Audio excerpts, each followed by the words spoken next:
Ma'am, tingin niyo ma'am, ano yung panonoorin namin ma'am? Inside Out po. Ala!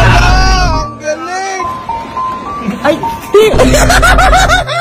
Pera.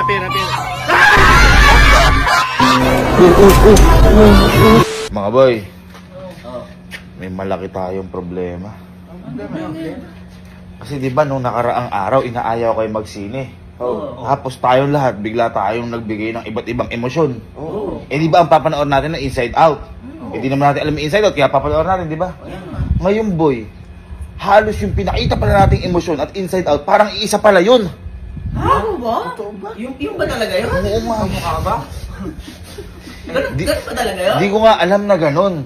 Ngayon, ito ang pinakamalaki nating problema, yung ginawa natin na yun. Hindi ngayon alam ng tao kung sino na yung totoo. Ha? Oo. Sinilito na sila. Ikaw, Oo. sino ka ba? Ngayon, diba ikaw, ano kayo, yung nandidiri, yung ikaw, yung masaya, yung natatakot, nalulungkot, ako nagagalit, halos ganun pala yun. Ngayon boy, ang isa pang naging problema, humihiling ngayon yung tao sa atin na manood daw tayo, panoorin daw natin sine, na nakaganon tayo. Nakaganon daw yung emosyon natin. Ito, tingnan mo, yung mga comment, panoorin, na nakaganyan kayo, Kaya naman yung yan na yun. Wala sa emosyon yung ganun sa atin. Ibang emosyon Wala naman sa emosyon nyo siya eh. Kaya nga pagbigay natin kasi baka mamaya, baka kaya nila sinasuggest yun para makita natin kung sino yung totoong joy, kung sino yung totoong ganon, para ma-meet natin. Diba? Oo. Nakakahiya yung baka dinalawbas yung joy dun. Ha? Baka lahat tayo mag-shy. Hindi ko mag-shy lahat yun. Pero boy, kailangan natin pagbigyan. Kasi sinimulan natin tong problema na to eh. Ha?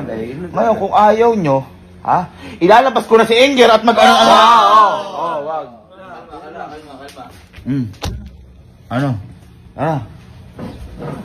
Ganun talaga eh. Sinimulan natin to. Kayo kasi kung ano ginagamit yung emosyon, palabasin na natin sila at manood na tayo na... Sigurado ba? Manood na tayo sila. Ha? Ang daming tao doon. Sigurado ba? Doon. Medyo nahiya din ako. Family day oh. Ayos lang yun. 1, 2. Sure na ba? Tatalon lang tayo. Lalabas na sila. 1, 2, 3. Buisit!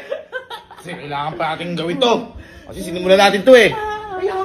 Pero, may napagtanto ako boy. Di ba sabi ko kanina, hindi ko malaman kung bakit pagbibigyan natin yung mga nagre-request sa atin?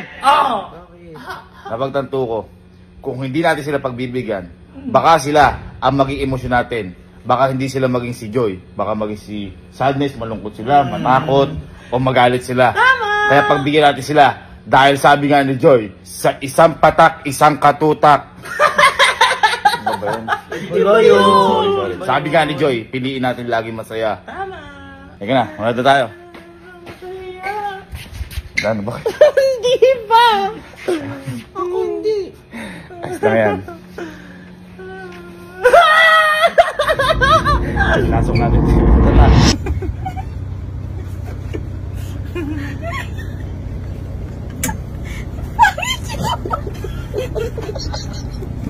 Eric.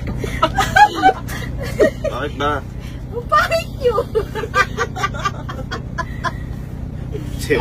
Dalawa na si Carlo at si Coach. Talagang hindi yung pinili anak mo Siyempre, anak kita. Sila ang pangit, ikaw hindi naman gano'n kapangit. Hindi pa kasi kita nabibigyan pera ngayong buwan. Oo, tama. So, dito na kami sa SM, pakita mo. Boy, kapag yaan may nagpa-picture sa atin dyan, ibig sabihin, nalilito na talaga sila. Kala nila tayo sa Inside Out. Tama yan. Oo, kasi sobrang Sobrang nakakahiya. parang hindi ka na natatawa ata, Joy. Nashy na yata yun. Tandaan nyo, wala tayong ginagawang masama. Bakit tayo mahihiya? Tama. Sila ang mahihiya sa atin kasi ako galit ako eh. Ikaw masaya ka, siya matatakot. Wala tayong ginagawang masama. Pero nakakahiya.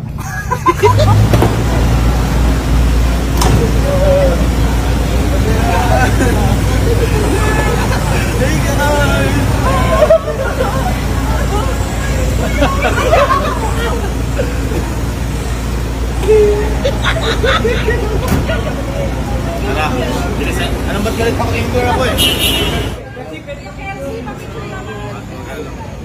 Ay, may pa-picture sila guys.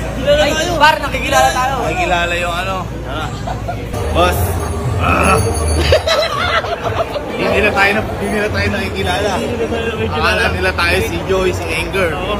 Guys, akala nila si ano tayo. Inside out tayo. Grabe ng bata oh. Uy, may pangit na galit. Cinema. Joy, oy! Nakikilala ka, Joy! Sabi si